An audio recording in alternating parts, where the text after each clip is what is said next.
tidak setuju. Akhirnya menjadi politis. Debat yang objektif hilang. Teman-teman, ini PR yang harus kita garap sama-sama.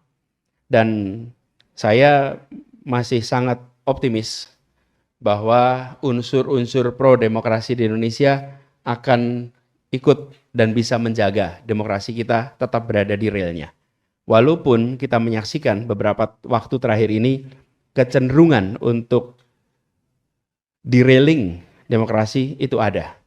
Nah, kalau boleh dibuat sederhana, teman-teman, saya sempat sampaikan, demokrasi lagi-lagi banyak definisinya, tapi kalau mau disederhanakan, satu, ada pembagian kekuasaan yang serius, eksekutif, legislatif, yudikatif, jangan ada eksekutifisasi legislatif. Jangan ada eksekutifisasi legislatif dan eksekutifisasi yudikatif. Ini tiga ini terjaga. Yang kedua, ada ruang untuk oposisi. Oposisi tidak dimatikan. Ini bukan formalitas ya. Apa sih mematikan oposisi itu? Kadang-kadang gini, oh boleh kok oposisi. Tapi yang ikut oposisi nggak bisa dapat kredit di bank. Nggak bisa ngurus izin-izin setengah mati. Akhirnya menjadi oposisi itu penderitaan. Padahal oposisi harusnya dia justru menjadi pengimbang untuk memperkaya proses pengambilan keputusan. Itulah esensi oposisi. Yang ketiga adalah kebebasan berbicara, berpikir, ungkapan. Tiga itu kalau sederhananya yang harus dijaga minimal di hari-hari ke depan. Kalau menyangkut aturan main proses elektoral, menjamin elektoral demokrasi itu berjalan, minimal tiga juga dijalankan. Satu adalah aturan main terkait pemilu, terkait pemilihan, itu nggak diubah-ubah. Kalau aturan main diubah-ubah, ini tanda tidak sehat. Yang kedua adalah penyelenggara, hakim yang tidak diintervensi. Yang ketiga, lawan atau calon lawan tidak dihalangi untuk ikut pertandingan. Kadang-kadang cara yang ketiga itu efektif.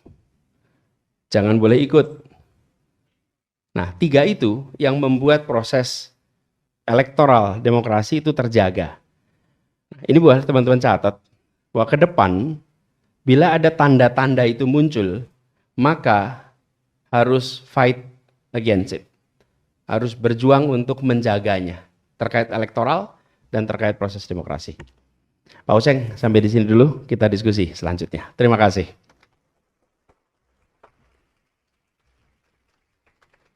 Terima kasih, Mas Anies. Saya kira ada banyak hal yang mulai dari bicara soal tipe perubahan kita 99 yang itu dijamak banyak hal, bukan hanya sekedar bicara soal demokrasi tapi desentralisasi dan juga lahirnya devolutif. Nah, sampai yang terakhir ketika Mas Anies bicara soal kecenderungan demokrasi serta apa yang harus dilakukan. Mas Anies, sebelum saya kasih kesempatan teman-teman, karena ini adalah forum kalian, ini adalah mata kuliah buat kalian, saya mau nanya satu dulu ke Mas Anies. Ada kesan orang menganggap bahwa bukan cuma Indonesia nih, kecenderungan non-demokrasi itu terjadi, atau kemudian kekuatan konservatif atau apapun itu terjadi di banyak negara, termasuk misalnya democratic backsliding itu di banyak negara, bukan hanya Indonesia. Monggo. Kalau pertanyaan itu kira-kira disampaikan ke Mas Anies, ya ini bukan khas Indonesia, sebenarnya terjadi di banyak negara. Jadi ini seperti siklus yang sedang terjadi, gelombang yang terjadi di dunia. Mas Anies melihatnya itu sebagai sinyal apa sebenarnya? Atau apa itu benar? Monggo Mas Anies. Ya, very true, very sharp.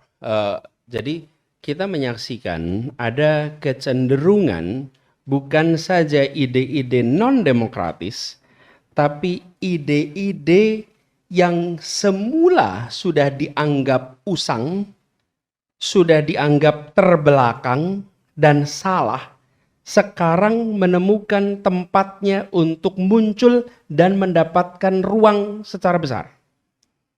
Oke, saya beri contoh. Jadi satu demokrasi, tapi bukan hanya demokrasi yang mengalami perubahan. Kan atau dengan kata lain gini, ide otoritarian itu kan ide yang secara umum dianggap tidak menarik gitu, salah. Tapi juga ide-ide lain yang kita anggap salah, sekarang bisa bermunculan lagi dan